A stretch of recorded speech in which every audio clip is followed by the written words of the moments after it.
Hi, Andrew. Hey, what's going on, Matt? Not too much. Thank you for filling in for the always vacationing or on assignment, Bill Scher. The lazy Bill Scher, yeah. He's a bum, that one. It's great to be here. I'm a big fan of the show, and this is the first time as an official head. Excellent. It should be fun. We're happy to have you. Why don't you tell everybody about where you come from and your the exciting new project that you've begun? Sure. So I am the editor of blogging at Yahoo News. I came over from Talking Points Memo, where I was for about 3 years on both editorial and publishing side over there. And what I'm doing at Yahoo is basically building a network of news blogs for them that are going to be kind of fast and kind of a mixture of reported and curation, and really kind of trying to get a more kind of web-native, vibrant, voicey feel to the site. So we've been hiring a lot of really amazing folks for it. We just announced that Holly Bailey, the former White House correspondent for Newsweek, is going to come over and be our head political blogger. John Cook from Gawker came over. Michael Calderon from Politico. Brett Michael Dykes. Liz Goodwin from The Daily Beast. And my deputy is Chris Lehman, who was at CQ and New York Mag and a bunch of other places. So it's going to be an exciting project. We're going to launch sometime this summer. We have kind of a fake blog running right now, and it's a kind of cool experiment in mass blogging. Yeah, well, tell us a little bit about how the model. Tell us more about the model. You talked about it being a news site. You also talked about sort of curating. Are you still working that out? Is it a secret, or can you tell us more about how this would be different than what everyone else is doing? Some of it's a secret. I guess what I would say is I don't think that the model itself will be revolutionary to kind of hardcore blog readers. Part of what is different about it is just that it will take kind of a news blog sensibility and put it on a site that has traditionally been really more an aggregator and syndicator of content. Great partnership with people like AP and Reuters, who put together a lot of amazing reporting, but their model is so much more kind of stripped down and print-oriented and doesn't really give kind of the fun, vibrant, kind of iterative feel of news blogging. So that's really what we'll be driving for. And as you can tell from the folks that we've hired, the goal here is really to not to use a kind of web cliche, but to kind of drive the news day forward every day with folks who can both link off to other people's stories and send traffic their way, but then advance the stories with little tidbits as we go. Well, speaking of driving the news day, a good segue. Nice segue. A big story this week, I guess it was in New York Times Magazine, about weekend. Politico's Mike Allen. Yeah. It was a huge expose, very well written. And obviously Politico in the last 3 years has really just exceeded everybody's expectations. Fascinating read. I guess there's so much we could talk about as it relates to blogging or being a journalist, online, new media. Yeah, I mean, I think... But what were your takeaways? I think in many ways it does confirm what I think is a kind of conventional critique of Politico of kind of treating politics as sports. I think the line they had in the piece was kind of, it's driving the news day, but they're not sure where it's driving it to. I have to say, I mean, Mike Allen seems like a really, really decent guy, but he's amazingly, miraculously obsessive. And it's fascinating to me how much he's focused on kind of serving such a teeny, focused little elite audience. I think it's an incredibly weird new model of journalism. What did you think? Wow, I mean, it's a long story and very well written. And the guy who wrote it, had worked with Van de Hey and Mike Allen and knew them very well. Right. So I guess part of what interests me is, as I've been, right now I write for Politics Daily, where it's sort of like an online web magazine. Yeah, I know. But before that, I spent several years at townhall.com and Human Events Online as an actual blogger. So what I do now, it's online, but it's more like writing a column. Right. But when I was a blogger, and even now on Twitter, you can get burned out if you're not careful. And I mean, you can be like obsessed and like cover everything every day for a year or two, even on a campaign trail. But I mean, Mike Allen's been doing this for like 15 or 20 years now, and that's what amazes me is how he's been able to stay consistent at doing it. I don't think that lifestyle would be for me. I think for me to have a long and hopefully successful career, that model would not work. But I think every blogger and every writer has to come up with a way to stay sane. I mean, what are some of the things that you've done? I mean, like for example, I know that Mike Allen's. It mentions he's single. It mentions most of his friends have never even been to his house. Some people don't even think he has a house. Right. You recently got married. How has that sort of changed your life, or how have you integrated that into your writing? Well, it's funny. My wife is actually a blogger as well, and so that makes us kind of very conscious of these things. We always kind of joke about kind of laptops down at 8 o'clock. I think it helps that we both have a similar metabolism. I wouldn't say it's Mike Allen's metabolism, but you kind of wonder, hearing what Allen has done, and it's whatever you think of it, it's obviously very successful. Kind of, is it possible to do what he does any other way? I come from TPM and have spent a lot of time with Josh Marshall over there, and I wouldn't say he's Mike Allen, but Josh works pretty much 18 hours a day. Sometimes I wonder, kind of, is it possible to do what these folks are doing and not be like that?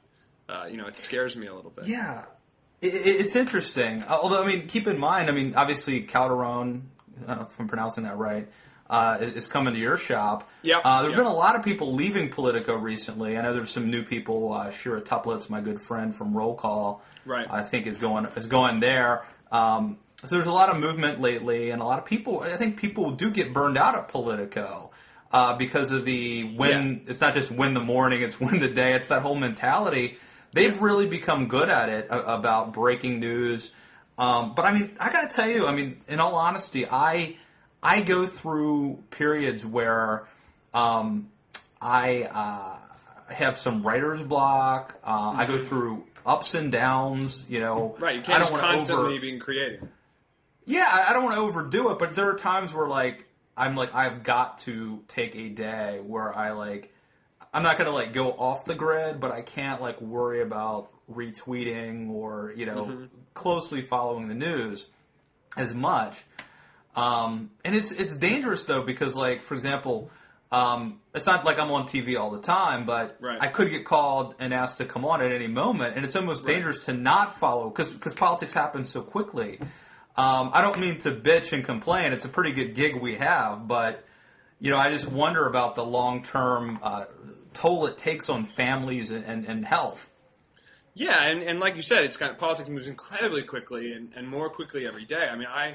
I've been struck, starting this new job a couple of months ago and spending a lot of time, since we're kind of getting ready for a launch and building a staff, spending a lot of time kind of less in the cycle, I guess you could say, and how much I feel like I missed just in a couple of hours. It's kind of like, you come back 3 hours later and suddenly, someone who's a Republican is suddenly an independent, and someone who is this, although the Chris thing obviously was a long time coming. Seriously, a great point is we're taping this right now. It's no big secret that we taped this in advance. It's 4:17. Yeah, in 45 minutes, right? We could literally be talking here while Charlie Crist decides. Let's say he decided. I don't think it's going to happen. But if he decided to stay a Republican, right, everybody we know would be on Twitter tweeting about it, and you and I are going to be talking about Mike Allen, totally oblivious to the fact. Right. Why? Because we actually took an hour to do something other than obsess about, breaking news. Yeah, and this is, I think, part of the challenge here, right, is for an organization like Politico, for a lot of these web startups, is kind of creating organizational structures that allow for long-term management, for break, for all of these other things, and so that people that are not just constantly. My sense from Politico is that, and this is not from conversations with Calderon, because it's not something I would share, but from other folks, is just that they have their kind of core all-stars at the top, and then everyone else just is kind of hustle, and that naturally is going to burn folks out. Right. And you have to figure out a way, if you're these organizations, to kind of, there will be a point at which the politicos of the world can't just keep picking up a new fantastic reporter who was kind of undervalued at, New York Magazine or at, or at the Washington Post or whatever, that people will start to settle out. This whole revolution kind of will end at some point, and they'll need to try and get people to stay there for more than 2 or 3 years. Yeah. And you have people starting their own sites and, all sorts of stuff like that.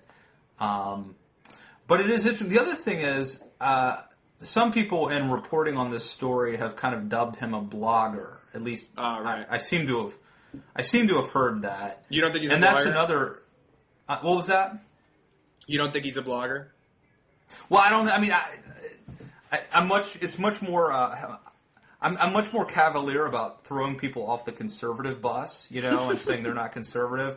But I'm very hesitant to accuse somebody of being a blogger or of not being a blogger. Right. Some people don't want to be a blogger. Some people might think that's, I'm not a blogger, I'm a journalist. But other people, yeah, sure.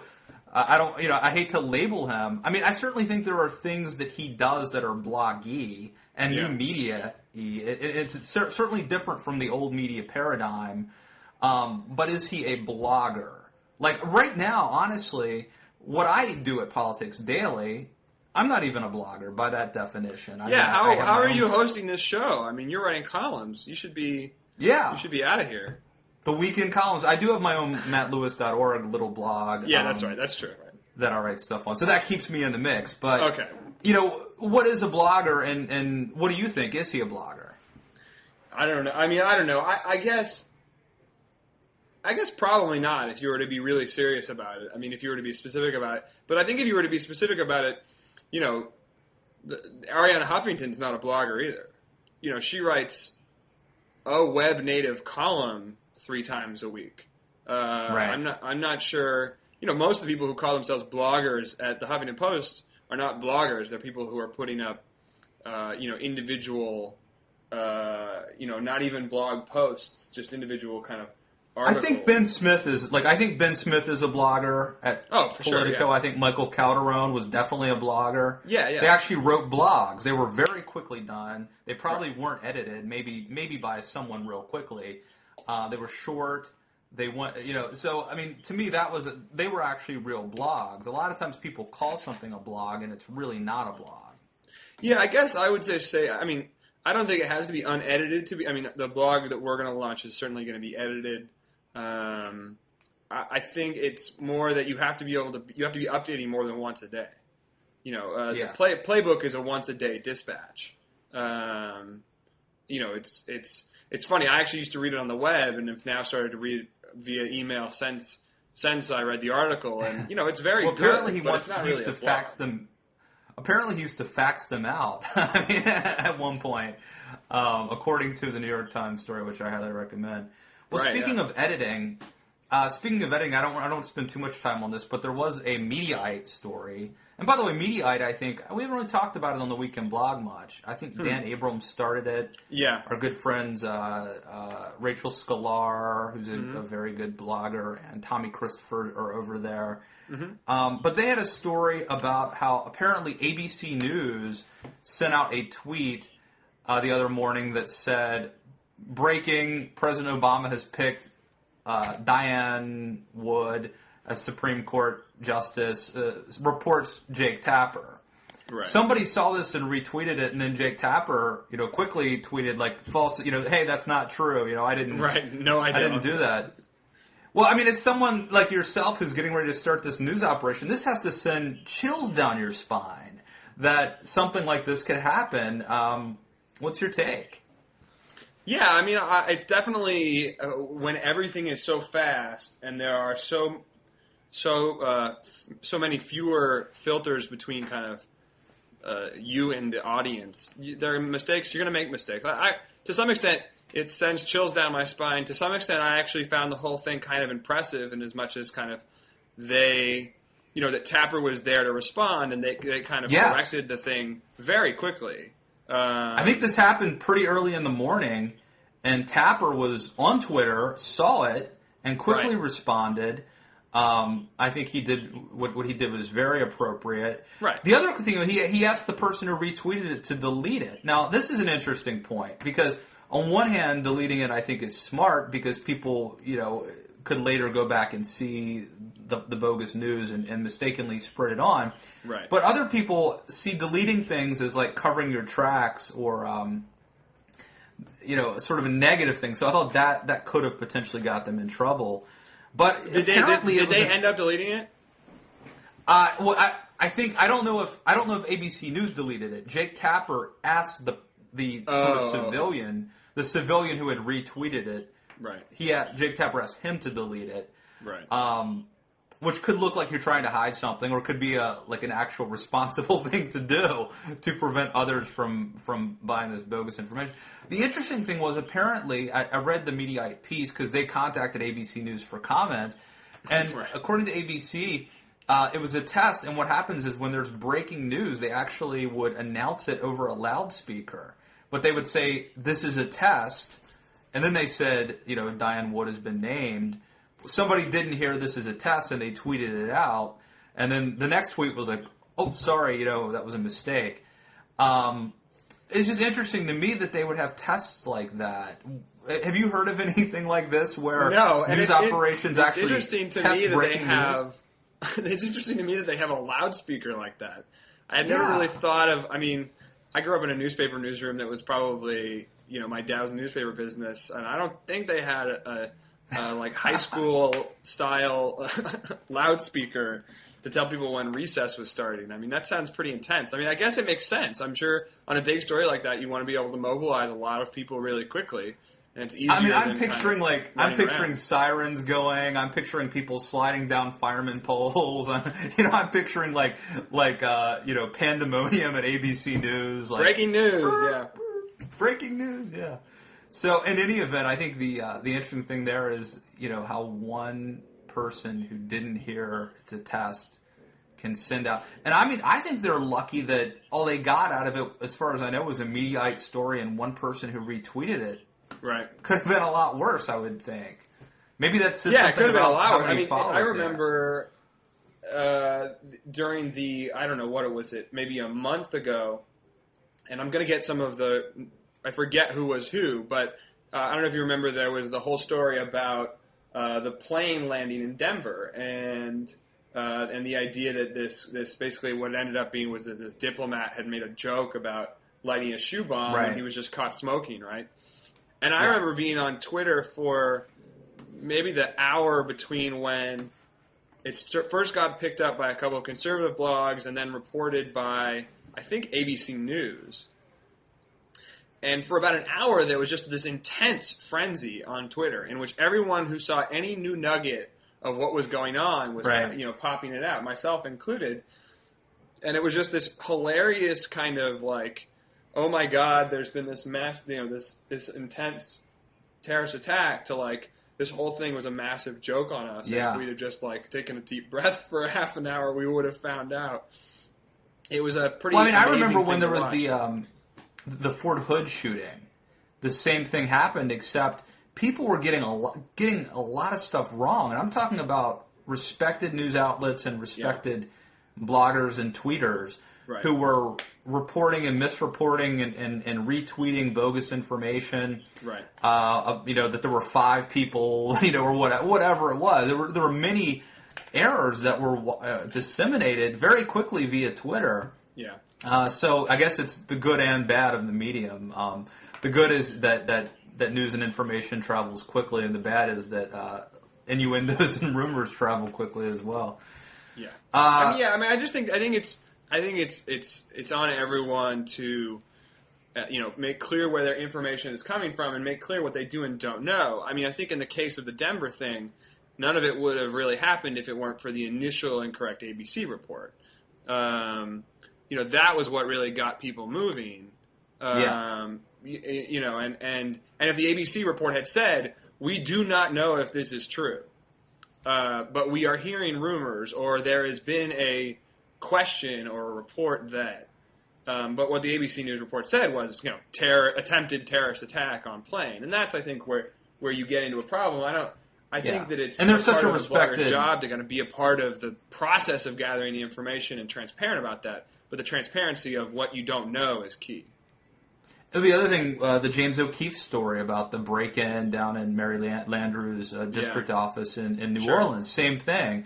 Some bad reporting from, I think, Reuters or the AP. Somebody very credible got it wrong early on, really overplayed the story. And then there were 2 or 3 days of media, I don't know, just a media circus around this thing, all based on a misleading premise. So, well, I mean, they didn't end up being totally innocent. They just didn't. It was a question of whether or not they were wiretapping, right? Is that the? Yeah, I think that was just setting up a tape recorder or something. Yeah, I mean, I still think it was stupid, but certainly not as bad as the wiretapping allegations, which were not reported as being suspicion. It was reported essentially as being fact that they were wiretapping. Right. I think this is probably a good segue to talk about the Goldman Sachs shitty story. Why don't you set that up? Because I love this story. I found it really entertaining. Calderon did a piece for us this week after we can say shitty on Blogging Heads, right? I'm not going to be. As far as I know, we could say anything on Blogging Heads. All right. Well. As folks probably who are watching this know, when Goldman testified when members of Goldman Sachs' executive board group testified to the Senate on Tuesday, Senator Levin had this hilarious. He had an email from a Goldman executive to another Goldman executive, basically describing a deal that they were selling to clients as a shitty deal, and Levin clearly just got joy out of repeating that phrase. And I think over the course of, I watched most of the testimony. It was, 8 hours, something like that. Must have said, quoted this shitty deal thing about, 15, 20 times. And we have a clip up on the site where he just said it, 4 times in the period of about 2 minutes. And it presented a funny challenge because in many ways, both the email that he had and the rounds of questionings, the round of questions that he used that email for were kind of the core news nuggets of the day. And so we just took a look at how a lot of different news organizations handled it. And, my favorite, what we generally found was that most U.S. newspapers wouldn't write the word shitty. And that most European, Canadian, basically non-American English language newspapers would, and totally comfortably. My favorite on the side of wouldn't was that the New York Times not only wouldn't say the full word shitty, they wouldn't even print I think what we ended up printing, which was sh asterisk asterisk asterisk y or something like that. They had to say. That they were talking about a political piece that they were going to link to and said, we can't link to the article that uses the word because the use of the term is deemed offensive by this paper. And so basically the Times it wasn't even just that they couldn't use the sh asterisk. They had to describe it as a kind of vulgar term. They couldn't even link to an article that did, which I think is a kind of funny next level of kind of editorial judgment of kind of not only what language can we use, but what language who we link to use. Yeah, it is interesting, and I mean, you would think that there might be a distinction drawn between someone using it editorializing and someone actually quoting a legitimate news story. Right. And that's where judgment comes in, but clearly they have these rules that they've put in place, and people are handcuffed by them. Yeah. No, I mean, we at Yahoo, I think we initially published it, and then, we decided we had to walk it back. We just had to put in the asterisks. I think, actually, the person who made the same distinction that you did was Keith Olbermann, who I think used the full words because and warned his readers, but I think his defense of it was kind of, it's in the Senate record, and therefore, how could it be a problem to read on the air? Yeah, that is interesting how that played out. So, it didn't we'll have to seem see like the I didn't evolution see a single of blog this. on the left or right that had a problem printing it. Is that your sense from the kind of non-established media? Yeah, I think that that's one of the great things about bloggers and blogging is that they're pretty irreverent about stuff like that, and I think that's probably I think that liberal blogs are definitely more foul. You'll see on the front page of like Fire Dog Lake or Daily Coast the F word. Yeah, I have. You wouldn't see that on Red State or townhall.com. Interesting. I never thought about that. But I think that when it comes to something like this, actually a word that's part of, is now part of the argument, part of the debate, that, I think that blogs of all stripes would be very free. They do not have the shackles of corporate America as much, forcing them to toe the line. So now, do you think Red State has a conscious policy that in normal circumstances they wouldn't do it, or do you think it's just kind of implicit in kind of the way they approach their job? Because my guess is Eric it's Erickson implicit. is not exactly known for being a wilting flower in his language. Well, you're right. He did the thing with Justice Stevens, right? About right. A goat effer. I don't even think he spelled it out there though. I think he used like the asterisk thing or something. Oh, is that right? I think. Don't quote me on that because that's funny. I'd have to go back and research. But I don't think he did. So, but by and large, I don't know. I think that it goes to there are still I want to say still, but certainly within the conservative movement, the Christian conservative element sounds bad, but portion is still certainly part of the movement, and that translates into the blogosphere. So there's certainly folks who would find it offensive. Mm-hmm. I think like Daily Caller, Tucker Carlson's new website which I occasionally write for. They seem to be much more willing to be controversial or to drop an F-bomb or something like that. I don't know if they have, but I follow some of those guys on Twitter, and they do on Twitter. So I think they're a little more irreverent than some of the like National Review or more irreverent than the Tucker Carlson bow tie might make you think. He doesn't wear the bow tie anymore. That's true. He's taking it off. Maybe he took it off so that he could curse. Well, I think people who don't know Tucker might be surprised. He's pretty cool guy, and I've heard him from time to time. When ladies aren't present, say when ladies aren't say present. a few choice words. So. But I think this is probably a good segue, actually, to talk about the differences between the left and the right on the blogosphere. Right, this is great. There's a great piece by Ari, is it Melber? Yeah, Ari Melber. That right? Up at The Nation on this very thing. He looked at a study that came out. Why don't you set it up? Tell us a little bit about it, but it was a fascinating article. Yeah, so the study was done by Yochai Benkler, Aaron Shaw, and Victoria Stodden. I think for the Berkman Center at Harvard. And they basically looked at, I think, maybe 150, I can try and find, 155 leading political blogs in the 2 weeks in the run-up to the 2008 election.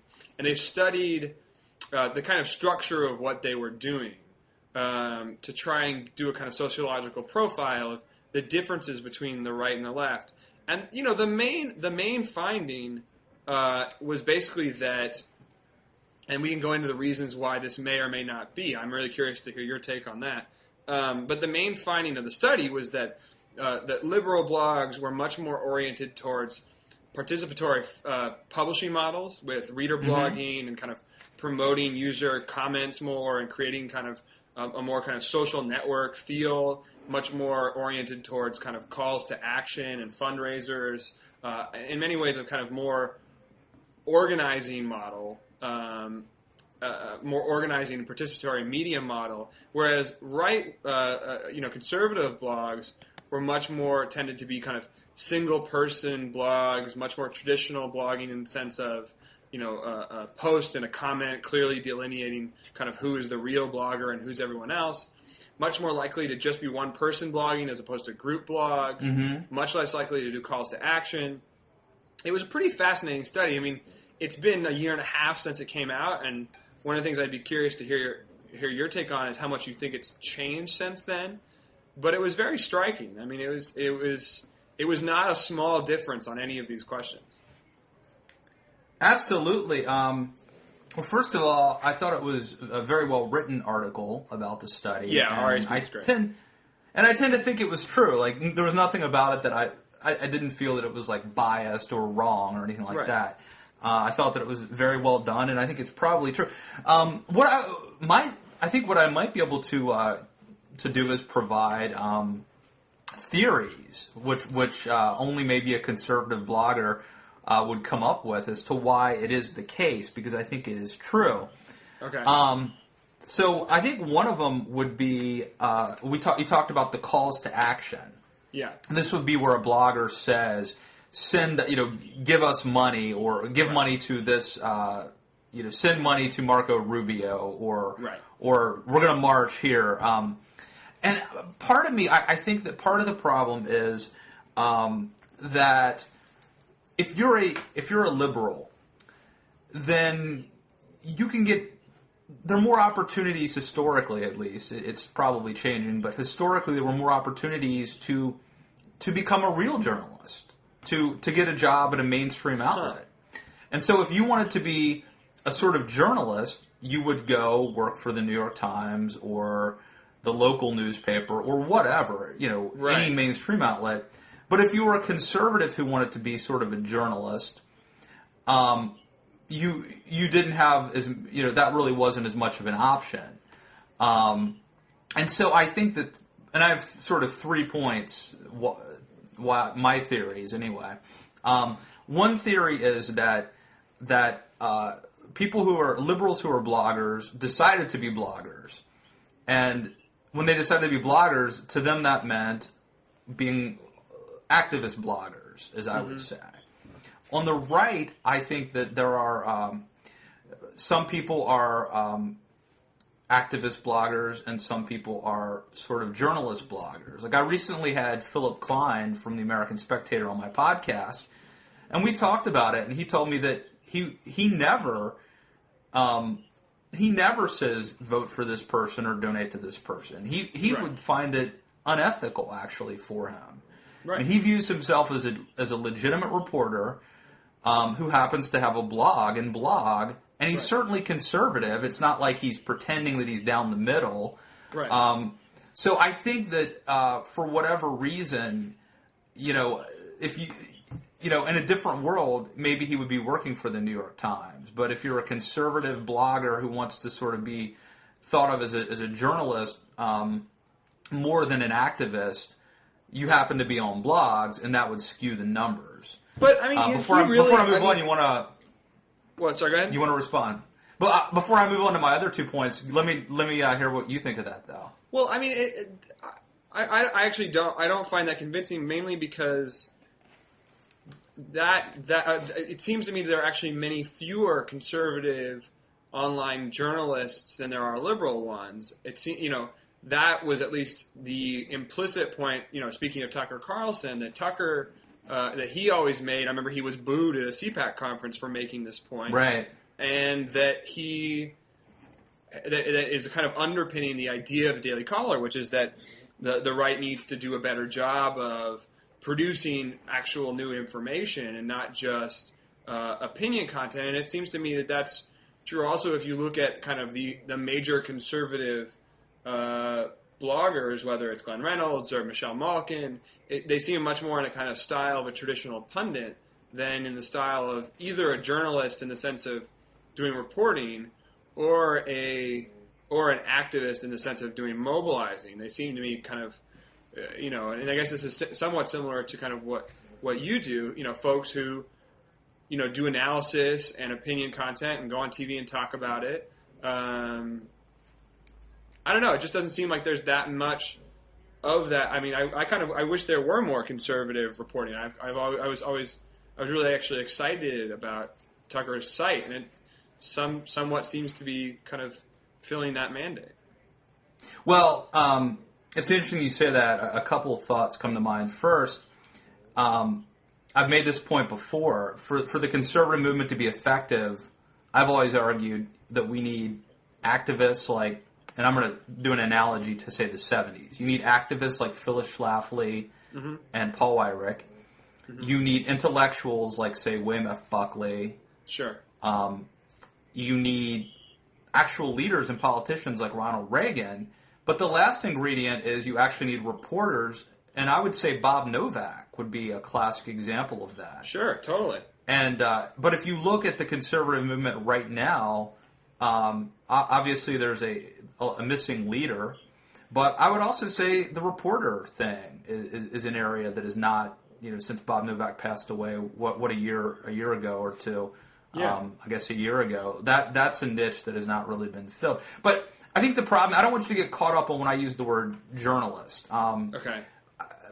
Let me sort of be more clear. I would say that the actual dichotomy would be between activist bloggers who see themselves as sort of political operatives online, sure, and those of us, and I'll count myself in this other group as someone who certainly has a political point of view, right, but also feels that my responsibility and my obligation is to the audience to getting things right. Not to say that activists are irresponsible, but sure, my responsibility is more to the audience than it is to getting a Republican elected.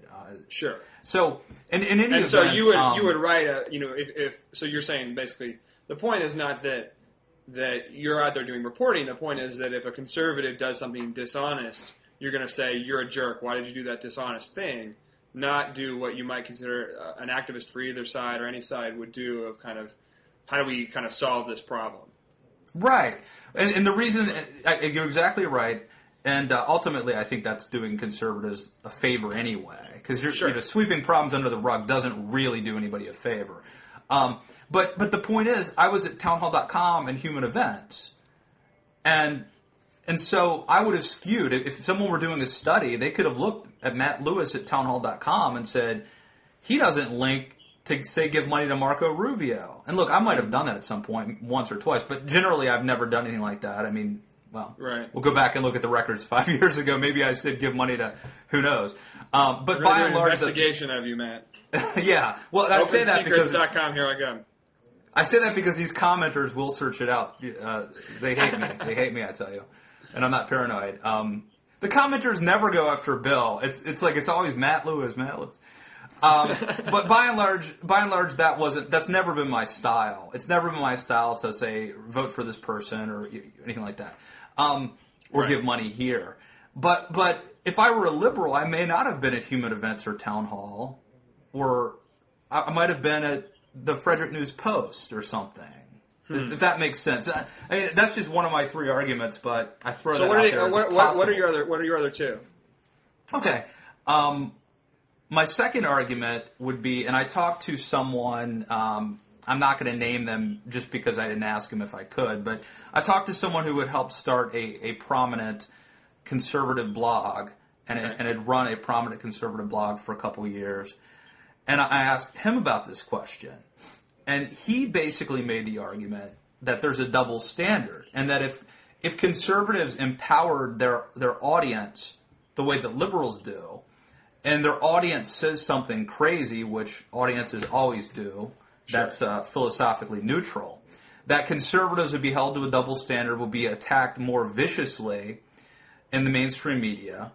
And the same thing is true with the whole linking thing, or that a liberal can get away with it, but if a conservative was overtly being political, there would be attacks on their credibility. Don't know if that's true or not, but that's the second argument I will present to you.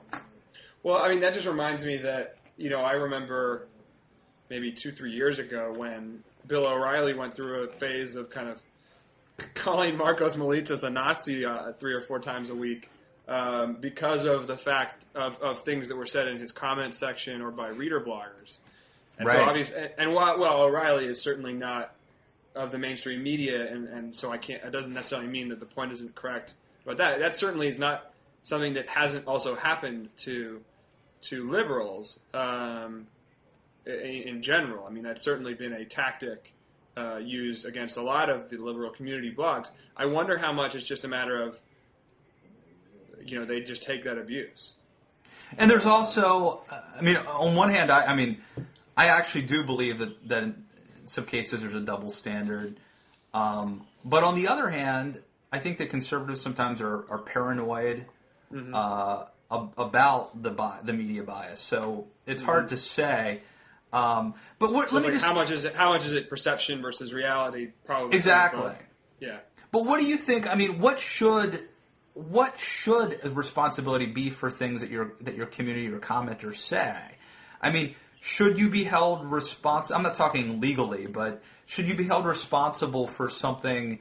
Is it, if they say it, do you have to remove it? If they say it and you don't remove it by 24 hours, you're culpable. If they say it and you promote it to the front page, I mean, like at what point are you responsible for something that your commenters or readers say? That's a very gray area. I think the fair standard is, one, anything you take editorial action, anything that you have obviously seen and let go, i.e., or promoted, at that point you're responsible for it. Not that you're responsible for it in that you implicitly agree with it, but that at least if it's some sort of kind of really out of bounds thing, you knew about it, you promoted it, then you're on the hook for it.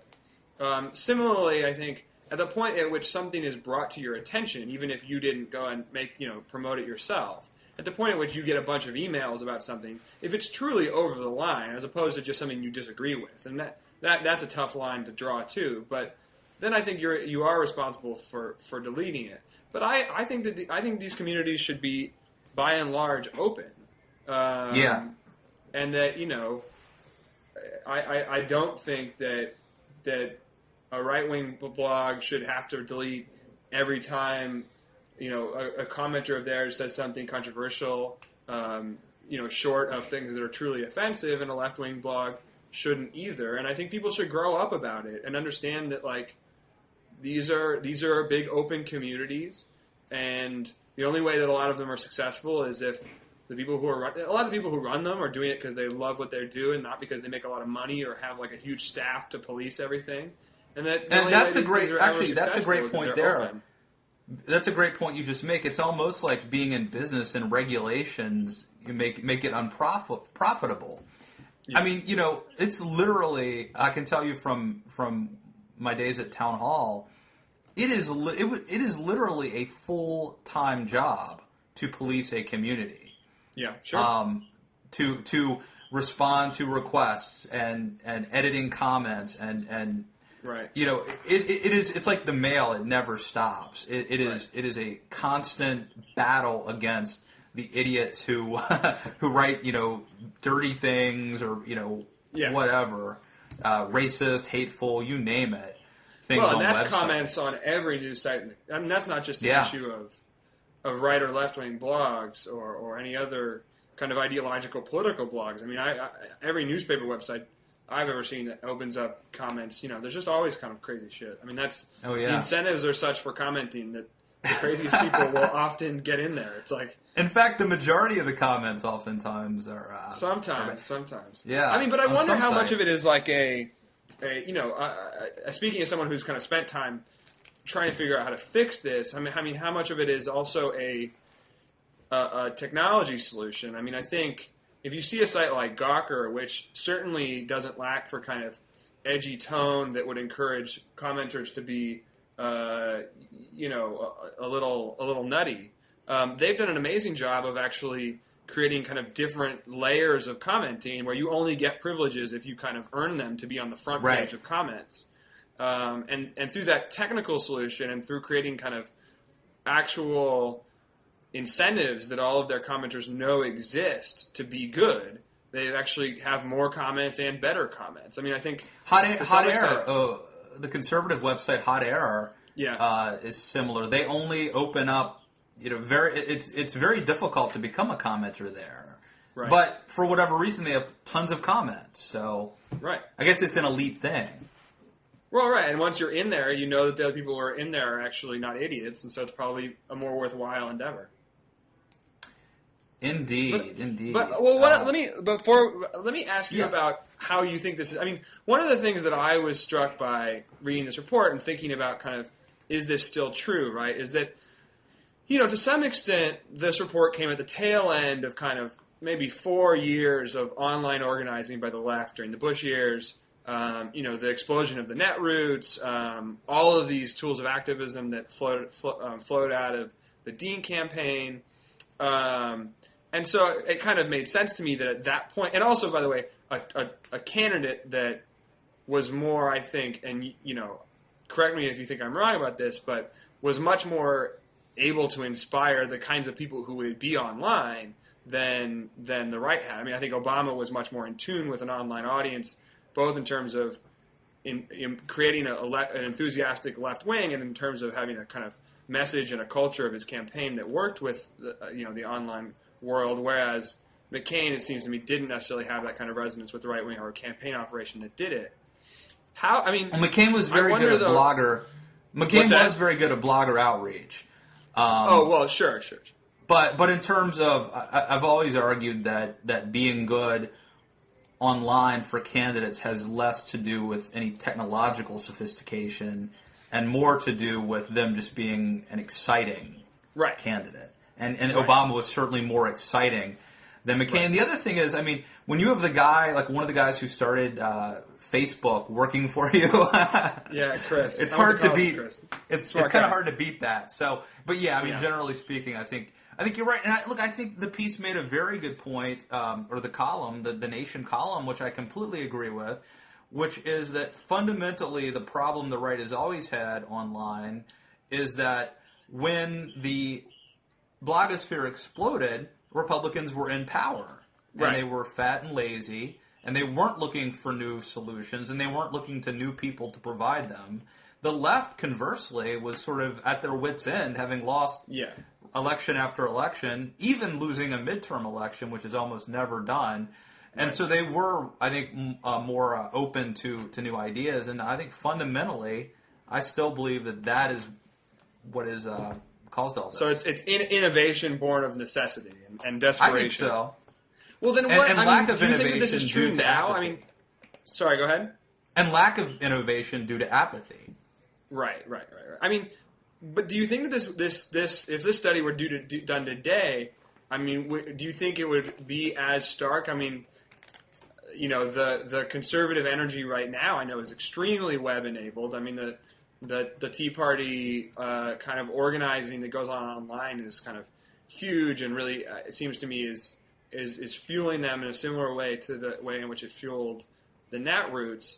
I mean, do you see the evolution of more kind of community-based tools now that the right feels like it's in a kind of more similar kind of desperate situation to get out there and get their voices heard? Here's where I think the paradigm has shifted. And so the study may be slightly less relevant than it used to be.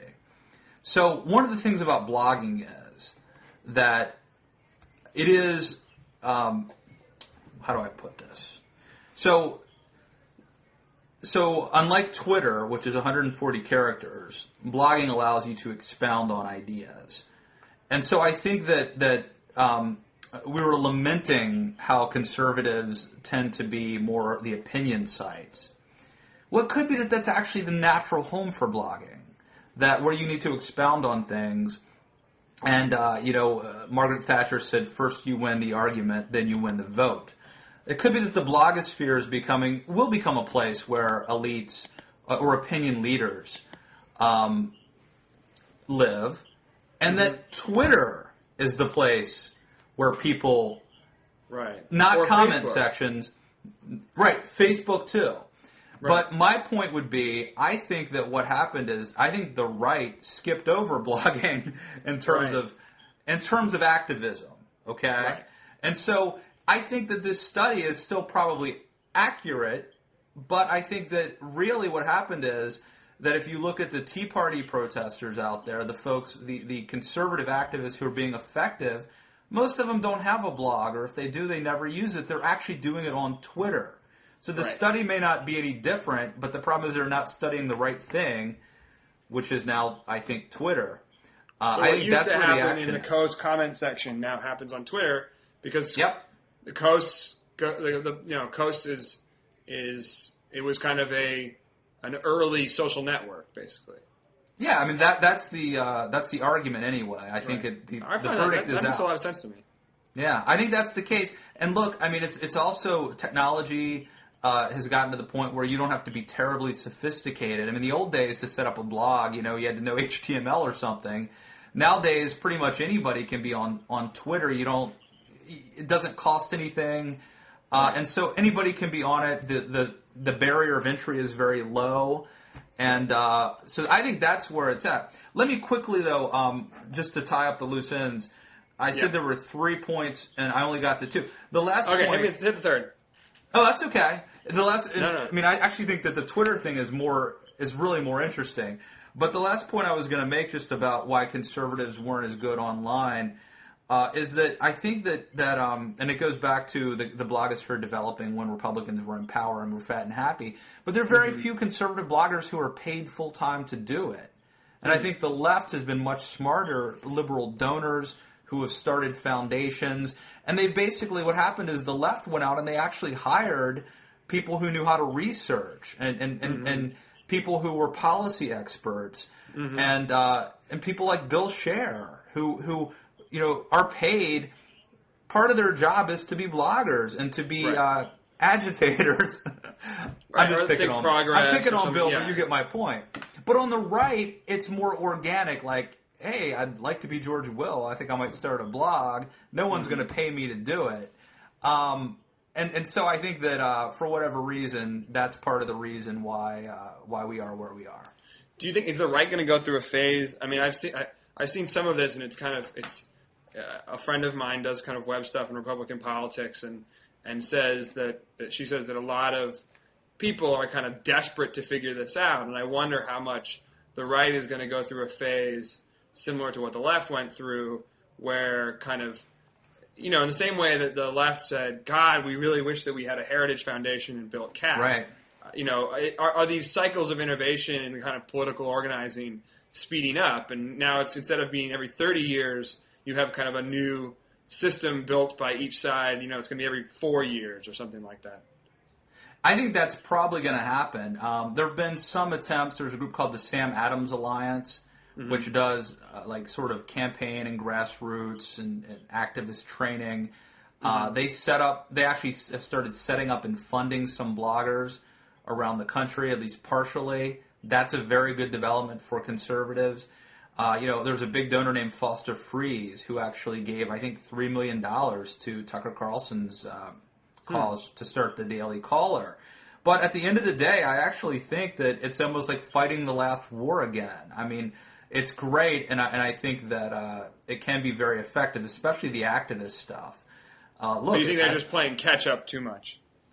Well, I think that the truth is I think that success online is more driven by the zeitgeist than it is by organization. Infrastructure and organization are important, but I think that having exciting candidates and having activists who are mad, frankly, look at the left during the Bush years. Moral outrage is the number one motivating force in politics. That hasn't changed just because we have Twitter. So I think the zeitgeist, the spirit of the times is really what makes people successful online. But having the infrastructure is important. I think if I were a huge donor and I wanted to change America, I would probably bring in young bloggers. I would train them how to actually do research. I would give them a Lexus account. I would give them a laptop. I would give them an iPhone. Make sure they knew how to use the video and upload it to YouTube, and just set them loose and let a million flowers bloom or whatever. But in any event, we shall see. But it was a great piece that Ari did. Let me ask you a question based on your point about the zeitgeist. and I know we have to wrap up in a few minutes, but I'm so curious about this. If the point is that, like, you know, these online moments are built by the candidates that inspire them, who would be the Republican candidate in 2010 that would be able to birth, in 2012, that would be able to birth a kind of renaissance for the right roots? Great question. Two come to mind. One that I favor, one that I don't. The one I don't favor is Sarah Palin. Sure. But I think she definitely could. I mean, you know, Right. Anybody who can get 10,000 people to show up anywhere. She's obviously got excitement. She's obviously used Facebook and social media to get her message out. Well, let me throw in a third, Ron Paul, but he won't be the nominee. But clearly Ron Paul had a huge following online. And, I went to this convention once and I was interviewing all these Ron Paul people. Almost every single one of them had been a computer programmer. It's really weird. You go up to the average, you go up to 10 Ron Paul, I'm talking about the guys with the long hair, at the rallies. You go up to 10 of them, 8 of them will have formerly been computer programmers. Unbelievable. But Marco Rubio is the guy that I'm very excited about. I wrote a piece recently. Running for president. I wrote a piece about that. It was interesting, and I think he has the potential, not because of any technological sophistication per se, but just because of the excitement and energy. Because he's young and charismatic. Yep, exactly. And he's conservative, too. So I think that, a combination of those things is vital. That's fascinating. Yeah, this is fun, man.